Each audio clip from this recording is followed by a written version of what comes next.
जो औरत नंगी होकर बाहर निकले उसकी आजादी है, और जो हिजाब पहन के बाहर निकले वो शिद्दत पसंदी है।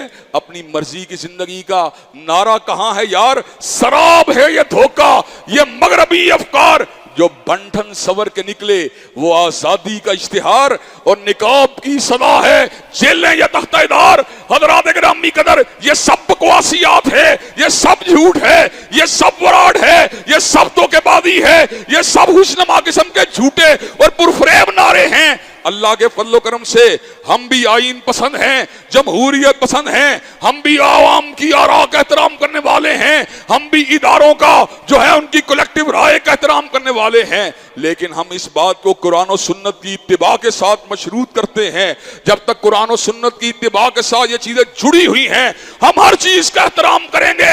लेकिन अगर कुरान की तौहीन की जाए, पैगंबर ज़मां मोहम्मद करीम सल्लल्लाहु अलैहि वसल्लम की तौहीन की जाए,